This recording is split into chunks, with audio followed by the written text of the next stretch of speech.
me ask you a question. How many of you would get out of the shower and not clean under your armpits? You wouldn't, would you? Now, I can tell you that the majority of my patients brush very, very well, and they're very enthusiastic about it, but they never clean between the teeth. They're actually not reaching the armpits of the teeth. Because if you have a look at this little model over here, and if we were to take a toothbrush, and if we were to brush over there, you can see that the brush will not get between the teeth. And plaque, unfortunately, is rather indiscriminate and collects all round the tooth. So I'm going to show you today how you have to floss, because the majority of my patients don't have a clue.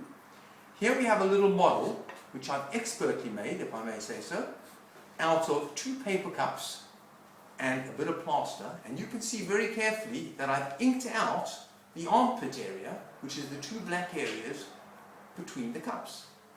Now, would you believe it that most people, when they floss, and here's a piece of floss, when they floss, they take the floss, you can see it's tight at the top, by the way, and when you push it down between the 2 teeth, most people just move the floss up and down, and you can see immediately you're actually missing the teeth because the teeth taper.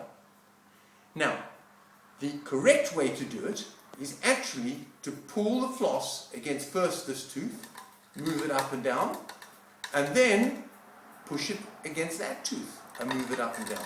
By the way, if you get your angle incorrect, like that, you can see that you actually miss the black areas completely and you aren't cleaning. And let's have a look at it that way, so you get a vision from that side as well.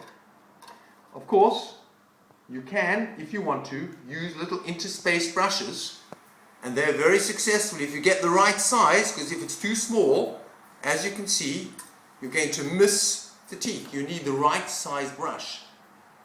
Now, before I finish this video, I'm going to ask you another question to consider. And here it is, and it's an incredible post for you. Ask your dentist where most of the diseases that he treats. You've got it. Between the teeth. Most gum disease and most tooth decay actually occurs from the area between the teeth. So let me leave you with 5 more powerful questions. Do you like having your teeth drilled? Do you like, in any way, forking out a fortune of money every 6 months to pay your dentist when you can go and buy that nice car? Maybe you like pain. That's what it is. You like pain. You like the pain with the drill. You don't, do you? So, with all that in mind, I can't remember the other 2 questions. Anyway, that's it. We can always go with it.